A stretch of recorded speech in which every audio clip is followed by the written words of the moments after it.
Let's talk about Wardley and Dubois. Honestly, what a fight. We're not even halfway through the year, and so far that's the best fight I've seen all year. It happened a few days ago, but still, I'm so shocked by it. Like, from the start, I thought, okay, I believe Dubois is going to win because he's got better fundamentals, and he's also someone that's got power. I know Wardley fought Parker. I thought Parker was going to win because he had better fundamentals. This time I thought because Dubois is more powerful, that's why I favour him. I know he's coming off a loss to Usyk, and it wasn't a good look as he was on his knee, and people are just criticising him, calling him a quitter. But I thought, okay, if he's lost like that, everyone's shaming him.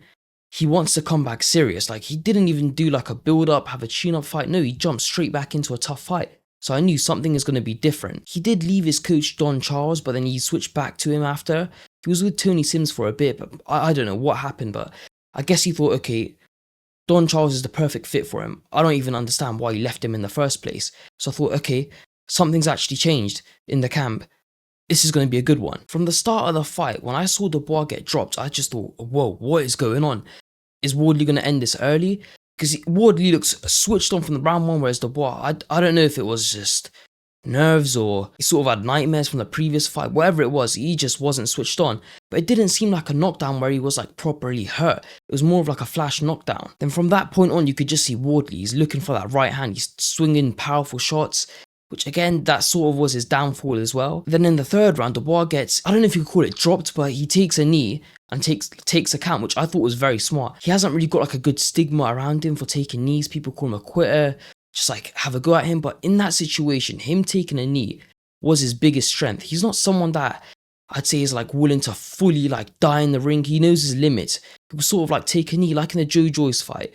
He couldn't see out of his eye. He took a knee, took the count, but well, not took the count, but counted himself out. In that situation, it is understandable if you can't see, you're risking blindness. And I remember at the time, people were giving him credit for that. But then against the Usyk fight, the first one, I think that's when people started mocking him, saying he's a quitter. Then in the second fight, a towel did get thrown in, but he did take a knee as well. Funny enough, in one of the early rounds, I don't remember the exact one, but Dubois full on just floored Wardley. I don't know why. Maybe it was just like frustration.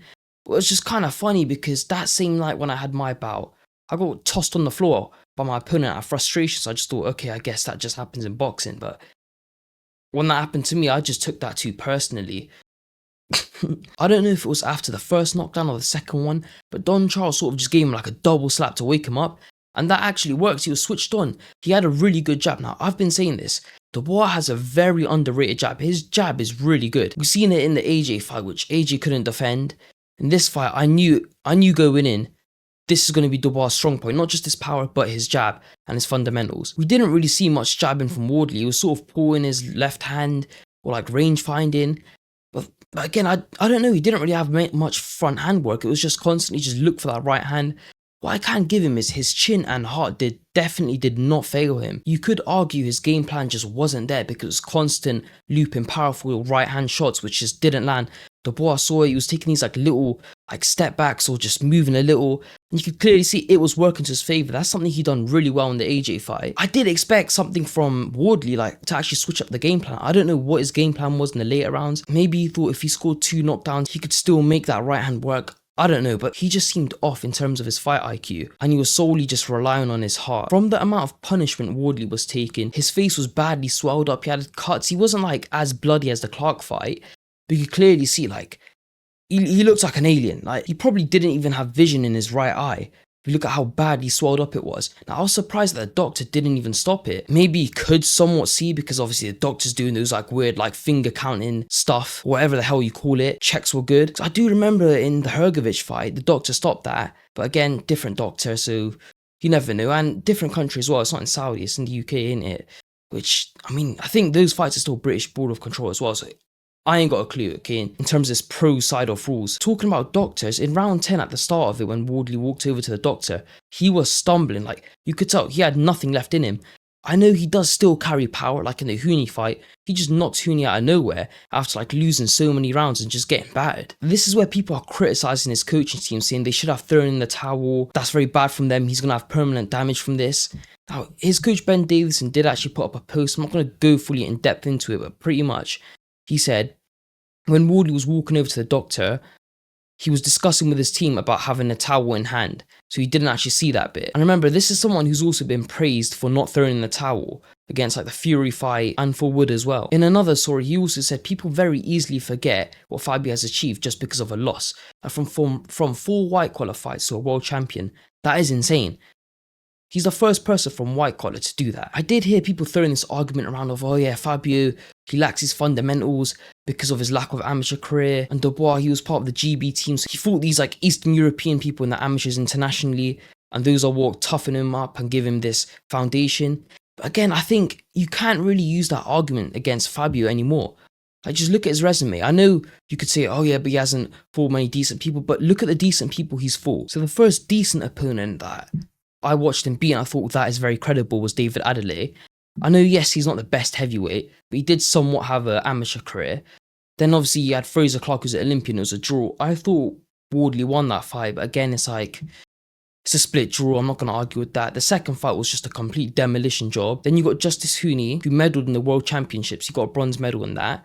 So he's someone with an amateur pedigree. I know, yes, he was getting battered every round, but again, that knockout that came out of nowhere just shows how dangerous he is. Then obviously you got the Parker fight. I thought Parker was going to beat him.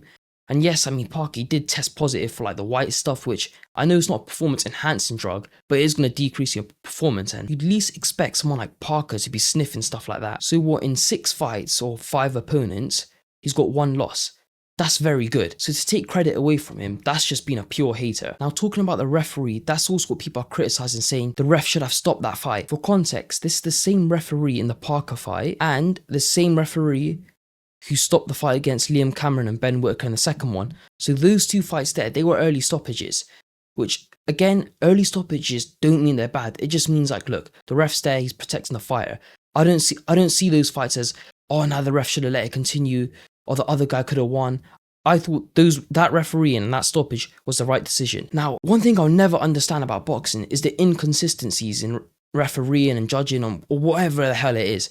So you can have a ref, let's say he has 5 fights, he decides, okay, all 5 fights are stoppages. 2 of them will be early, 3 of them will be late. I just don't understand that. Like, if you're going to have an early stoppage attitude, why not have that same attitude across all your fights instead of just some random different ones? Now, this fight, I'm talking about the Dubois one, Dubois and Wardley. Apart from the knockdowns, it did seem pretty one-sided, especially in the later rounds. So I fully understand why the referee would stop it early. But then again, you could argue, oh yeah, Dubois is a challenger, you need to beat the guy with the belt convincingly, but that's an argument in its own. Now, finally, I want to talk about what Dubois has achieved because it is actually insane. So by the age of 28, mind you, heavyweights peak in their like later 30s or mid 30s. He's killed Anthony Joshua, which was just heartbreaking to watch. Stopped Wardley, stopped Hrgovic, stopped Miller, who, mind you, was undefeated, never been stopped. And ironically, he done better against Dubois than AJ did, which I'm just shocked by. He lost to Joe Joyce, but again, this was a prime Joe Joyce, not the Joe Joyce we see now, who is way past his prime and his head just seems gone from the amount of punishment he's been taking. He lost to Usyk twice, which again, that's the best heavyweight right now, so there's no shame in that. He won the Commonwealth title, British heavyweight title, the regular WBA title, which again, I don't know why WBA ain't on BoxRec.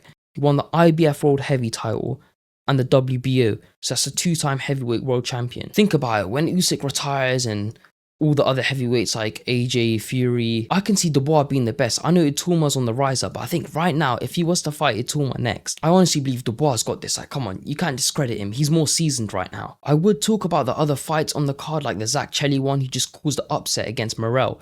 Now, from what I'm seeing, he's an art teacher, telling me he just KO'd an Olympian, which Benavidez couldn't do, which to think about that is actually insane.